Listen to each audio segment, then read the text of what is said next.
My name is Julie Baxter. I'm the VP for EMEA support for CA Technologies, and I've worked in the digital industry for about 21 years. Because it's half the population, and we've got a major skills crisis in STEM fields today. Particularly in the digital space, in my industry, in the IT industry, there aren't enough people in the talent pool to fulfill the jobs that we've got today, and that problem is only going to get worse over the next 10-15 years. So unless we attract the entire population, including the girls and women, then we're going to really struggle to fill those jobs. So as a hiring manager, I'm already struggling to find enough people to come and apply and fill the roles that I've got today, and very few of those are women. So if we're not attracting over 50% of the population actually today, then we're going to continue to struggle in that field.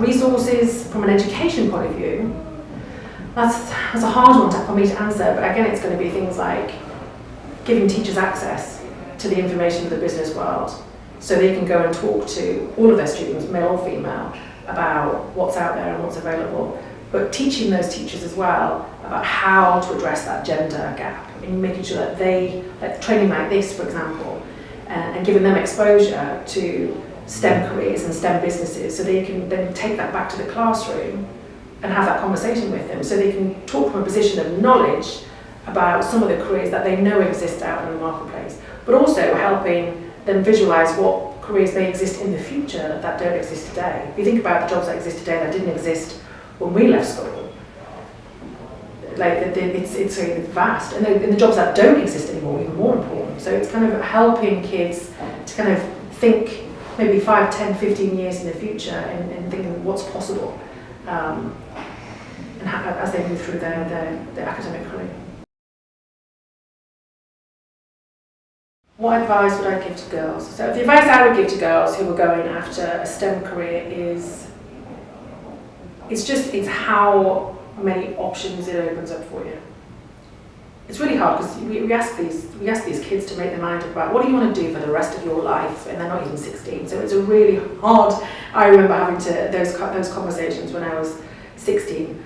I barely knew what I wanted for breakfast and what I wanted to do for the rest of my life. So the STEM subjects really do empower you to make decisions later on. So it kind of opens up much more opportunity for different careers going forward, particularly digital skills. So every business at the moment has a digital requirement. There's a core skill that's required. Doesn't matter what industry you go into, whether it's medical, whether it's finance, whether it's retail, whether it's technology itself. There is a very wide vein of skills that's required for those jobs around digital, whether it's using data, whether it's doing research, whether it's just using that digital information and that data to help drive that business forward. So it's becoming more and more important to have those digital skills going forward. So from a technology perspective, they're critical. So it's kind of, before you kind of disregard them as boring or techie or geeky, actually they're going to enable you to go do all the very cool stuff. I chose to go into STEM. I think it was probably, I've got a quite early age. So for me it was what I was good at. I'm a very results-driven individual.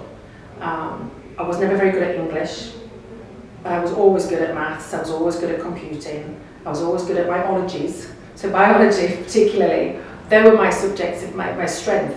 So I always excelled in those, and because I excelled in them and I could do them, I then enjoyed them more. So there was a natural lean for me into those technology or STEM subjects. And that kind of followed me right through high school. My GCSE results kind of reflected that. I then went to college and did IT because that's what I enjoyed doing. And then it just I just followed that trail, that technical, that engineering trail, all the way through into my early career. And then when I got into my career, I started realizing that my strength was in problem solving. I'm a very logical person.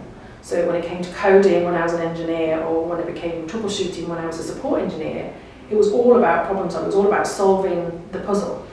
I naturally fell into leadership because I was always trying to solve problems. It started off being a technical one, then it started being a business one, it started being how to help the team get better at what they did. So then I started leaning towards the leadership level, or the leadership strain of where I worked, which was here in technology and IT. So it was just a natural progression for me, and I just followed my strengths. And I kind of played to my strengths rather than obsessing about what I wasn't very good at.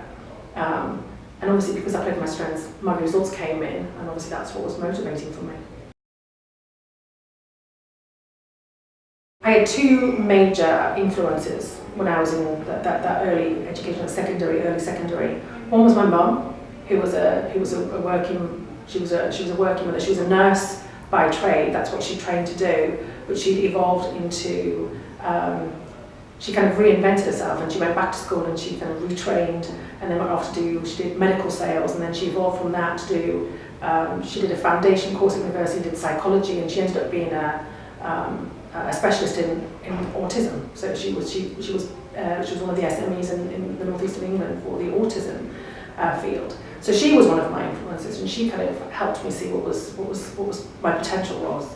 And my other one was my biology teacher, was a guy called Mr. Oliver, and he recognised a talent in me for his particular subject. So he was very encouraging for me as well to kind of to stick with that as well, and show, to kind of go after the potential that I was showing in his class. So there was two major roles for me. One was my biology teacher, one was my mom.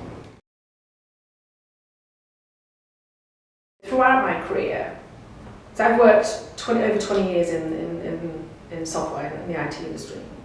And I've had multiple managers. Some have been good and some have been not so good. And I've learned from both of them. Resilience from the ones that weren't so good, and determination. And the ones that were good is kind of recognising the potential that I've got. The challenge is for me, is to kind of bring myself to the table, is to try to be as authentic as possible, not behave like everybody else in the room, which is predominantly men. And the fact that diversity is actually what brings value, that diversity of thought is what brings value to the team. So the challenge is to kind of, for me, is to try not to kind of, to join in. It's kind of behaviours breed behaviours.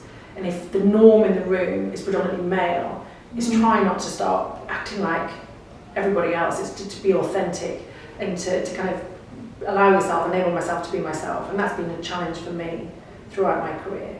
I'm getting better at it, but there are more women in my industry than there were when I first started, so that's easier said than done. But yeah, so I think it's just allowing yourself the confidence, having the confidence in myself to be authentic when I'm in work profile.